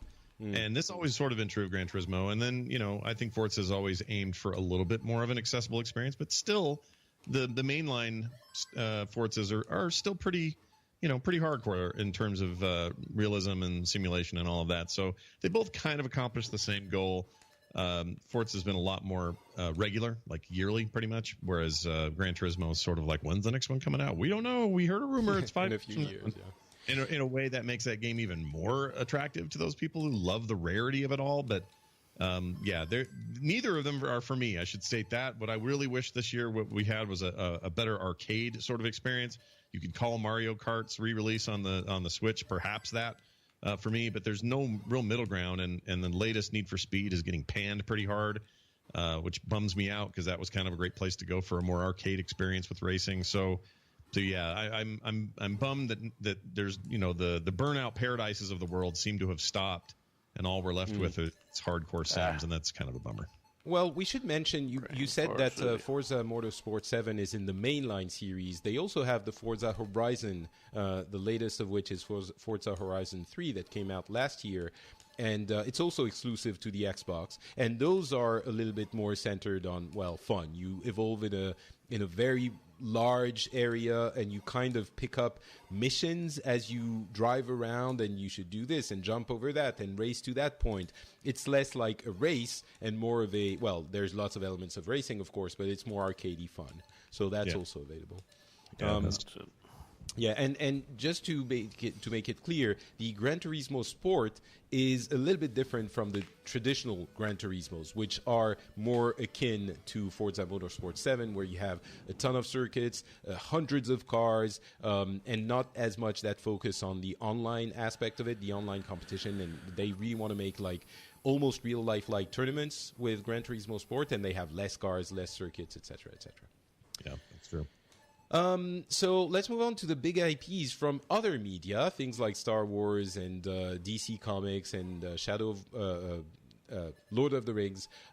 Star Wars Battlefront 2 is coming out in a couple of days at the moment we're recording this, and is getting into a little bit of a controversy, which we talked about yesterday as, again, we're recording this on DTNS, because there's a lot of issues with their business model, which includes loot boxes. And loot boxes have been in many games this year and have created a controversy of their own, but in this game specifically, it seemed like they were including elements that can affect the gameplay, and you have to pay for those loot boxes where you get items for the game, and you have to pay for the loot boxes after having paid for the game at a full price, which gamers did not appreciate, and in this case I think it's justified. So we won't go into that controversy, but you have to keep it in mind as well.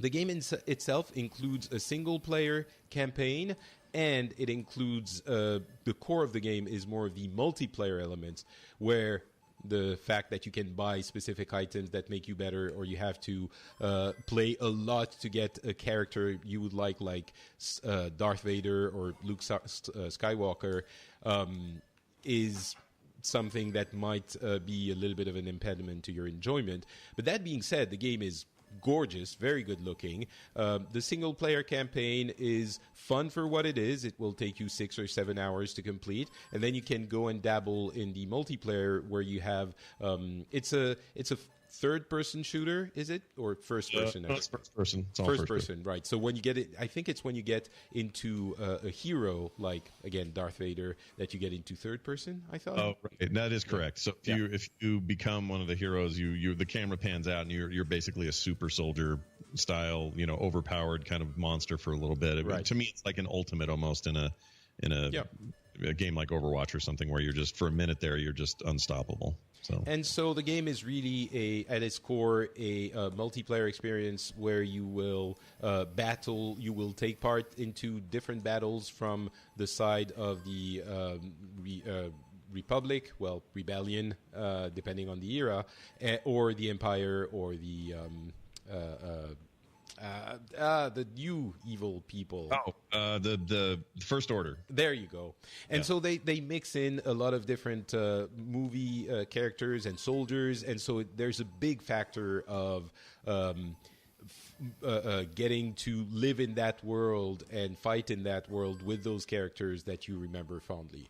I'm having a hard time recommending it with that issue of loot boxes, but I think for someone who has who doesn't really care about games all that much but enjoys them a little bit sometimes and loves Star Wars, I'm wondering if that's not something they might enjoy. I think that if you let's put it this way: if you're looking for a very cool, from what I've heard, very cool story, like a great campaign, if that's your main goal here, like it is for me with like Call of Duty, I really don't care about the multiplayer in those games anymore, despite the fact that that's kind of their primary focus. But I like a good campaign in a shooter, and I have plenty of other multiplayer shooters where I don't have campaigns, and I'm totally fine with that. So don't really need more of that. If you're that person, I'm going to recommend the game. I think you should get it and should play it and should really enjoy it. If your goal is to get this as a multiplayer experience and you are put off by play to win mechanics, meaning if I grind this out, it'll take me 12 hours and I can earn Darth Vader, but if I want to get there quicker and pay for it, then I can beat everybody to the punch, and then you're kind of on the hook for the money for the loot boxes. If that bothers you, I say stay away from the game. I think EA is overextended this, even though they've dropped the price of the thing. Like the in-game price, meaning it will take you less time in-game to get those items as opposed to shelling out the money to get them immediately. Yeah, they slashed it by 75%. Yeah, which is a lot. That's a lot of slack, but it's also just nuts. Like everything about this controversy is crazy to me, and it really is unfortunate because a lot of really great developers, creators, behind the scenes, technical people, artists, designers, directors, all of these guys worked their A's off on this game. And it's gorgeous. And it's beautiful. Pretty, yeah. And by all accounts, the story's great. The voice acting's incredible. Like all of that stuff's supposed to be super neat. It's just marred by this business decision that is likely nothing to do with any of those creative people I mentioned. So it's one of the sticklers of the games business. It's a business, but it's also this creative endeavor and sometimes artistic endeavor. And sometimes those two things clash. So I don't think they're handling it well. I think it's all very weird. But I'll stand by this idea that if you are looking for a good single player experience and you love Star Wars, I don't think anything should hold you back. And that price is what video games cost. You also have the argument on the developer side saying that $59 is the games inflation doesn't move with the rest of the world's inflation. So they don't move at all. They're the price they cost 30 years ago. Yeah, it's really weird. Yet the price of hiring people, maintaining developers and studios, and the budgets for the games are much higher than they were 30 years ago. Way higher. Yet here we are paying roughly the same price for the game. So I kind of get that side of it too, and I understand they're desperate to find new methods of doing this. I think Blizzard does it better than everyone else, but I'm also biased, so whatever. But it's a call on that game. I think that people should buy it if they want a good single player. I think the multiplayer really puts me off, and I don't want to do that. So that's where I'm. Yeah, as a gamer who likes this industry and who wants to take a stand sometimes when it's necessary, I feel like I have to for this game because of that controversy. But yeah, for everything else, I agree with you on the recommendation. Yeah. Middle Earth: Shadow of War is a game set into the universe, the world of Lord of the Rings, but it has very little to do with the actual novel. You'll find an odd character here and there from the novels.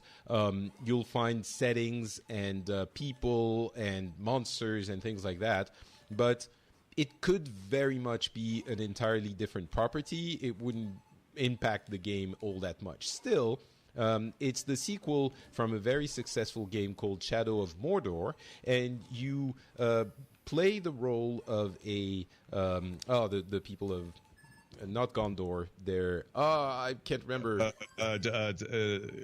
Hold on, Rohan. Is it?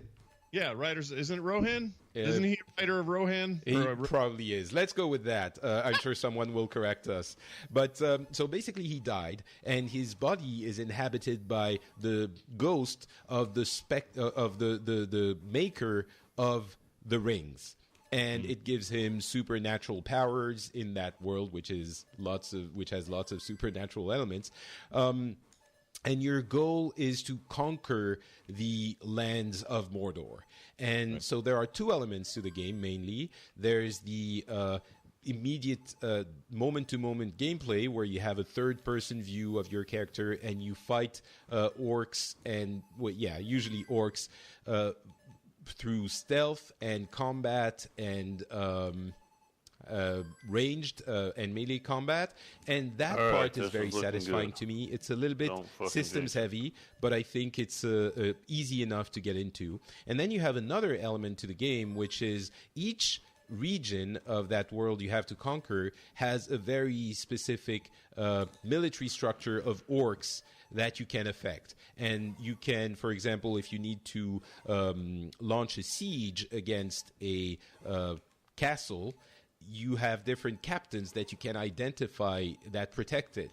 And they themselves have bodyguards. So if you go and kill or convert those bodyguards, it will be much easier to overtake the captain, or maybe even to make him your ally through the will of that weird ghost that gives you powers. And so you have to sort of build your assault sneakily through exploring that world and deciding how you're going to approach it. They all have their strengths and weaknesses, and it takes a little while, and then you can launch your assault and conquer that fortress. So those two elements are very well mixed together. I loved the game. There's a loot box controversy element to it as well, but I found that the loot boxes were done right in that they really didn't affect the gameplay of people who were invested in the game at all. So that was my impression of that. Honestly, the loot boxes are completely non-mandatory, so I felt that was not a big issue. And the game is really good. You should also say this: the game, the loot box controversy, it was on their doorstep as the big one of the year for about 2 weeks there, and Star Wars swooped in and kind of took all the heat. So I think everyone's kind of forgotten now that that Mordor was having those issues. So it's all good now. Yeah, and even more than that, honestly, the loot boxes are unnecessary. It's a very it's a long campaign, maybe 20 hours, 15, 20 hours. Yeah. And then you have a kind of a post-game campaign if you want to keep playing, and that is really, really long. And some people will tell you, at that point you need the loot boxes, or you it's so long that it's not fun. And the second part is kind of true. It's a little bit unfortunate. They were looking for a way to extend the lifetime of the game beyond the actual campaign, and they sort of made it into something that is less fun than the actual campaign is, and it's very, very long. But it's supposed to be, because it's the thing you do when you're done with the game, but you still want to keep playing it. I thought I had the dash charged up, too. An incentive to keep playing it. And that part is not great, but you still have 15, 20 hours of a fully realized game to play through. So I like that one quite a bit. Cool. I'm glad I didn't play it because I knew Origins and Mario were coming, and I couldn't see how I could fit it in. It's kind of like Destiny 2 for me. Like I know that's going to be around, so I'm not in any kind of rush. I'll get Mordor on sale at some point, or War rather. Shadow of War, right? Yeah. Yep. The Mordor name out. But there's so much. This is one of the problems with 2017. You've called it. What did you get a name for this? Axiom 17. It's the fact that when thank you. It's the fact that we have so many good games that we have to opt out of some of the good games we would want to play because there are other better ones that we want to play more. So the fact that we're not playing some of those games doesn't mean they're not good. It's just that we have other better ones we want to play. Yeah, I agree, and it's been crazy. So for me, it was just like, I need to pace myself, myself in a better place for this, and I will eventually get around to it. But I think there's a lot of mainstream appeal to that game. I think people would like it. Injustice 2 is a fighting game based on the DC Comics IP. So you have Superman, Batman, The Flash, etc., all of those characters, Wonder Woman, all of those, who square off in a bombastic campaign of a fighting game, and you can also fight against your friends. So fighting games is a genre where, the one like Street Fighter or Mortal Kombat, actually it's the developers of Mortal Kombat that make this game. So you have, it's 1 versus 1, fun. You see them from the side, and you have special moves, and you fight until one of you two is down on the ground and can't get up. So that's the fighting game genre. And I think Injustice is a franchise that is quite highly regarded as understanding that these games have to be accessible and fun to reach a wide audience. And for a license like DC Comics, they kind of have to, because it's not necessarily super technical fighting game fans that are going to be interested in this, but maybe people who like the comics that are going to gravitate towards it. So I haven't played the second one specifically, but it's getting pretty good reviews, and it might be something fun to play with your friends if you are a fan of DC Comics, right? Yeah, I think so. I think it's you don't even have to be a fan of other NetherRealms games like Mortal Kombat. I think you can just dive right into that thing and feel good about it. Feel good about your life. It's a fun, fast-paced game with a cool progression mechanic and some neat DLC if you're into that. It's the fighting game of the year. I love that those guys have been able to figure out a way to extend their reach well beyond MK and into other properties like this. It's great. Yeah. South Park is a TV show that some people might enjoy, and if they do, they might enjoy the role-playing game South Park. So I'm going to wait a second before I tell the name of that episode. The first one was The Stick of Truth, and it's an RPG series, so role-playing game. And this one is called, in purest South Park fashion, The Fractured But Whole. Right? Did I say it right? The Fractured, butthole. Exactly. Doesn't matter how you say it. It sounds like butthole. Yeah. So very South Park. It is based in the world of South Park, and it looks exactly like the cartoon. It's striking how well they've managed to make it faithful to the cartoon. So you play the role of one of the kids. You design the kid, him or her, as you want in that South Park aesthetic.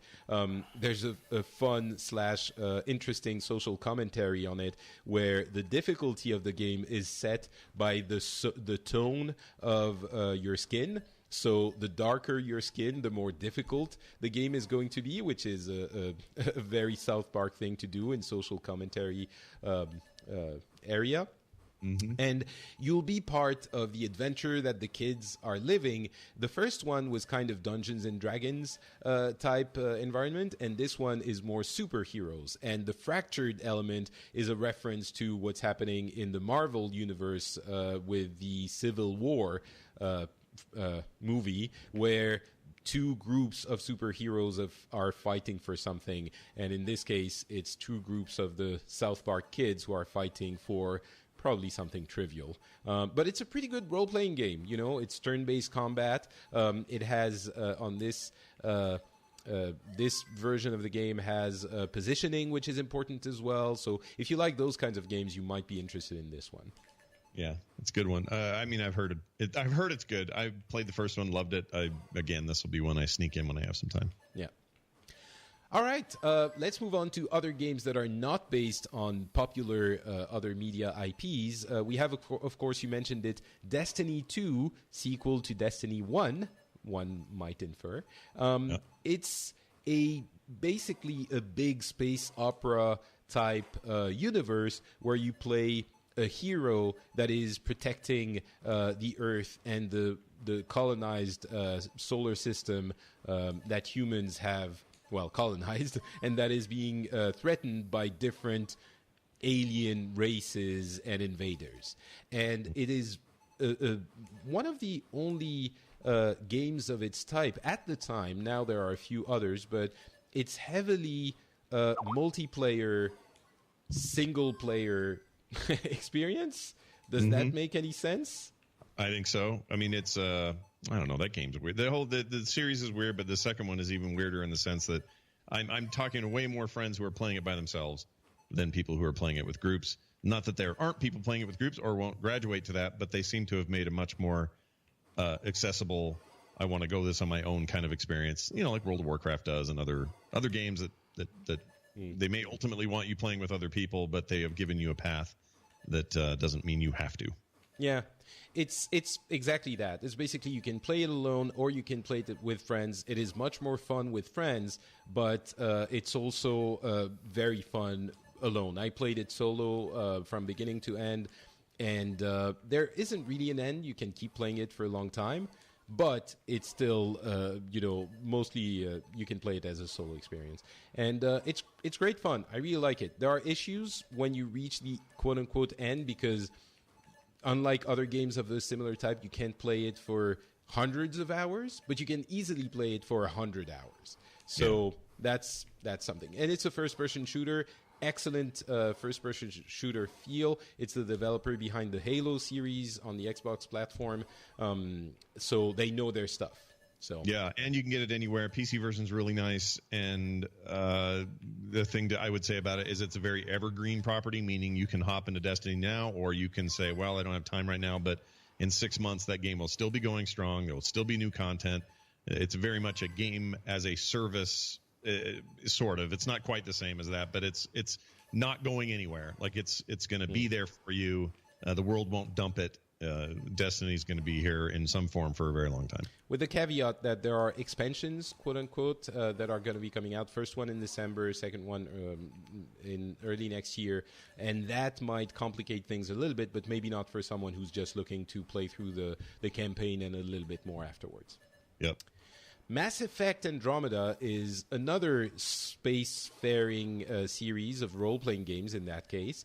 And it's a weaker installment of the series, so I don't want to spend too much time on it. It's a highly regarded series, but this version, this opus, is not very critically acclaimed. It might be critically panned, so I wouldn't recommend it if you want to play the Mass Effect games. 2's amazing. If you can get your hands on 2 through backwards compatibility or something, or a PC version, it's amazing. It's incredible. If you want to play 3, 3's okay, but 2 is the pinnacle for me, and it was one of the best games I ever played. But Andromeda, probably not worth the money. Yeah, and it's a role-playing third-person or first-person shooter type hybrid. So yeah, go back to the earlier ones if you want to experience that world. Wolfenstein 2, The New Colossus, is the sequel to Wolfenstein 1, which itself was kind of a reimagining of the very, very old Wolfenstein, Castle Wolfenstein, from the 90s, where originally you were just a dude shooting Nazis in the head and killing Mecha Hitler at the end of the game. So very silly, very old school, and they have reimagined that game into something that has surprised and delighted many, many of the critics and of the players. The first game came out a couple of years ago. This one just came out, and it's been probably one of the most highly regarded games of the year. And if it's not on people's Game of the Year shortlist, it's because there are so many other great games. Yeah, there are, by the way, 7 modern incarnations since Wolfenstein 3D in 92. 7 Wolfenstein games. Before that, there were 2. It was inspired by Castle Wolfenstein in 81 and 84 is Beyond Castle Wolfenstein.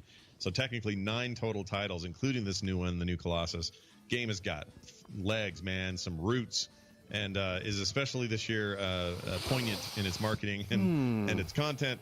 Because it's a sort of it's got a Nazi theme, of course, and it's resonates with today's concerns. Let's say it does, and it's supposed to be fantastic. Again, another game I need to get to. Yeah, and this is a first-person shooter with a heavy narrative element. Very mature as well, so I would not. This isn't for your 10-year-old. I don't think. Mm-hmm. Yeah. Another game that is not for your 10-year-old is one of the phenomenons of this year. PlayerUnknown's Battlegrounds. We won't go over the history of that game and how it came about, but suffice it to say, imagine 100 people on an airplane dropping down, parachuting down on an island, and there are structures, buildings, weapons, cars on the island, and they all drop down, and there has to be just one who survives, and it's a first-person shooter. And it's Battle Royale. If you've ever seen Battle Royale or the Hunger Games, kind of that idea. And this is the first of the Game Awards Game of the Year finalists. Game Awards is probably the one organization nowadays that has that sort of sets the tone for the Game of the Year. Everyone does their own, but this is the closest thing we have to an Academy Award type thing. One of the contenders. Phenomenal success. It's only $30 on PC. It's coming to Xbox One, not PlayStation 4, in a couple of weeks. It's not a game that I personally enjoy, but it seems the entirety of the world really likes it, and it's astoundingly successful.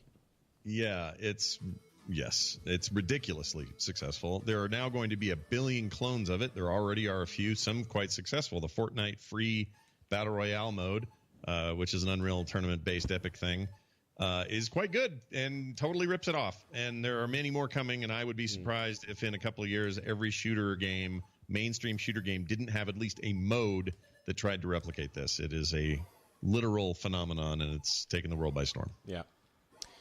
PlayStation 4 exclusives. Horizon Zero Dawn came out at the beginning of the year, and it's also been very, very much critically acclaimed. Another Game of the Year finalist, another contender from the Game Awards. Imagine a world that has been post-apocalyptic. So the way they call it is post-apocalyptic. So society has been destroyed, and you have the remnants of society, and you run around as the heroine Aloy in this world that has been taken over by machines, robots that look like dinosaurs. It seems convoluted, but they make it really work. It's a very open world game, so you run around. You have different missions you can do. A main narrative thread you can follow. Fairly long game, relatively approachable, but definitely a gamey game. But excellent one. Yeah, gamey in the best possible way. It's a really good game. Fantastic. I can't say enough about that. It's that one's in my top 5 of the year for sure. I hear the DLC for it is really good. It is I don't know. It's a crazy mix of lots of genres, but I think if you like the aforementioned Assassin's Creed and maybe Far Cry and some of those kinds of games that you've played those in the past, Horizon Zero Dawn has a lot to offer. I got to figure out death in this mode. Uncharted: The Lost Legacy. So the Uncharted series is a heavily narrative game. They have gameplay elements that are really fun, but it's the main draw of it is the voice acting and the acting, period. They do a lot of groundbreaking motion capture. They actually act out the scenes. And this one is an offshoot from the main series, featuring 2 female protagonists for an experience that is a little bit shorter than a mainline game, maybe 10 hours, something like that, a little bit less, and still the same great formula. It's kind of another one of those easy to get into, fun video games that are, huge sellers because they are crowd pleasers. Yeah, that one's a big one. You could do a lot worse than another Uncharted story. Also, it's about all you're going to get until Last of Us 2 comes out. So get in there, enjoy it, and find out for yourselves why Uncharted's great. It's even a great place to start with that series, weirdly, because it's standalone and doesn't really need the previous stuff. It's also cheaper. Yeah, it's also cheaper. That's another nice thing. So it's a nice little adventure, and it will immediately sell you, I think, on the Uncharted template. That's an incredible series. Really good. Set up for it better. I did want to mention, without going too much into it, Nier Automata and Persona 5, which are Japanese games that are, again, incredibly highly regarded. If someone tells you you need to play those games, and you don't already know that you need to play those games, I think they don't have your best interest at heart. Because they are Japanese games that are incredibly gamer-centric. So it's the kind of thing you really enjoy if you know how games work and what's fun about certain systems, and they're quite complex. It's almost like auteur cinema, a black and white thing produced last year where people speak, only in grunts. And it's like, oh my God, this is incredible. And I'm exaggerating a little bit. I mean, the games are obviously great, But I don't think for someone who doesn't really know about games, they would be something I would recommend. Yeah, I've played neither of those. I have Persona 5. I will probably at some point crack that open and get to it, but neither are games that jump out at me because they're anime as hell. So there's Scott's hot take. Well, I wouldn't hold that against them if I wasn't Scott. But there are other things that you can hold against them if you're not a core gamer. Yeah, I would say. I agree, but I'm glad they exist. I will say that. I'm glad there are things people can play. Yeah. For sure. And finally, the Switch exclusives. There are 3 of them. Mario Kart, which exists on the Wii U and on the Switch. Almost no one owns a Wii U, so it's probably a safe bet to say that you might be interested about it on the Switch. The Legend of Zelda Breath of the Wild, also on the Wii U and the Switch. And Super Mario Odyssey. I don't think that we can cover all 3 of them together, but I almost want to because they all have this magical Nintendo touch that sets them apart, makes them great for anyone, kids, adults, gamers, non-gamers, and they're quite incredible achievements. I would say, so here's what I would say to this audience.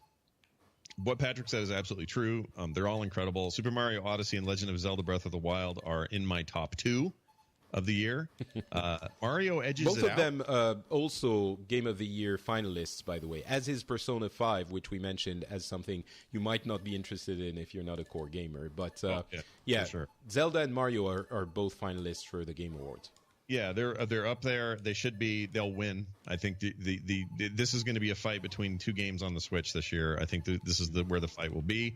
Not really a fight, but whatever. I will say this, though, for those listening to this show. The reason Odyssey just edges out Zelda for me this year, and just barely does, I think is because Zelda's got a difficulty level that is exacerbated by breakable weapons and a few other systems that I don't think are helping that game.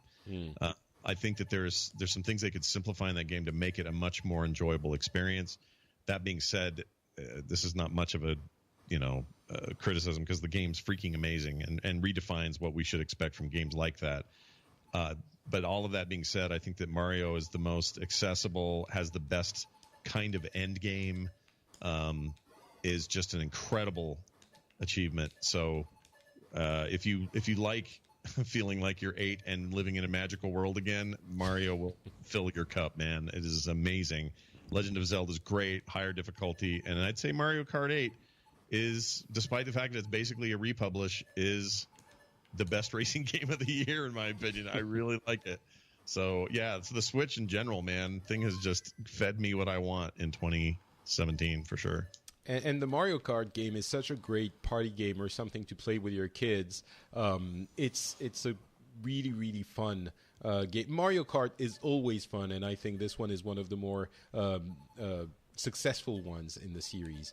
And regarding Legend of Zelda, the feeling of adventure is unparalleled. The graphics are not great, but that doesn't really matter. You feel like you have a huge world to explore in a way that is more freeing than other open world games like Horizon Zero Dawn we mentioned earlier, because you don't have all of these icons and missions and collectibles and things like that that weigh it down, which are fun for that game. But Zelda is more, the Breath of the Wild. You get into that game and you kind of have to inhale a little bit and then exhale and take it in. And, it's a hell of a thing. Yeah. That game is, well, there's so much can be said for both of these games. It is a reminder that Nintendo continues to be a creative force to be reckoned with, and hardly anyone does what they're doing. It's just they set new standards, and then you expect the next 10 years to try to copy that, and then they come out and set a new standard. And I'm a big fanboy, and I don't always agree with their decisions, especially on hardware and other weird stuff they've done over the years, but these two games are emblematic of what makes them great and why I never want Nintendo not to exist.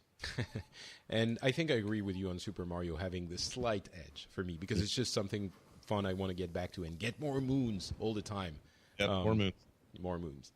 Yeah. And if you want to get a Switch or a PS4 or another platform you're not sure, well, you can go and listen back to the DTNS Labs Games number 1, which we did last month. That's going to be it for this episode. I hope you got a good overview of what games are important this year. And I don't know what we'll do next time. Maybe looking out to 2018, but maybe it will be a little bit early. We'll see. Either way, Scott, where can people go if they want more of Scott?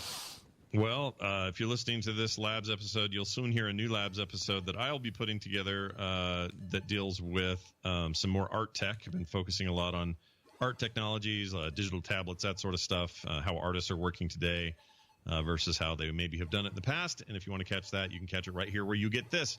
Outside of that, you can find me at Scott Johnson on Twitter, and all the shows I produce are at frogpants.com. I'm not Patrick on Twitter and on Facebook. You can find my shows at FrenchSpin.com, a general gaming show. If you enjoy gaming, you might enjoy that one. We talk about all sorts of games and gaming news. And the Finalist Club, which is a show where we talk about society, the world, issues with people from different countries, different cultures, and different backgrounds. We just did an episode about being a woman in our Western societies. We had 4 fantastic women on the show, and myself trying to be as silent as possible and let them speak. And I think you might enjoy that one too. So go check it out on FrenchSpin.com. All right, thanks for listening, and we'll be back next month. Bye.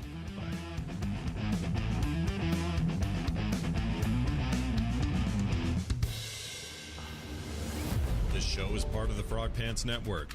Get more at frogpants.com. Diamond Club hopes you have enjoyed this program. How can I get that notification off of my freaking screen? Thank you. All right, later.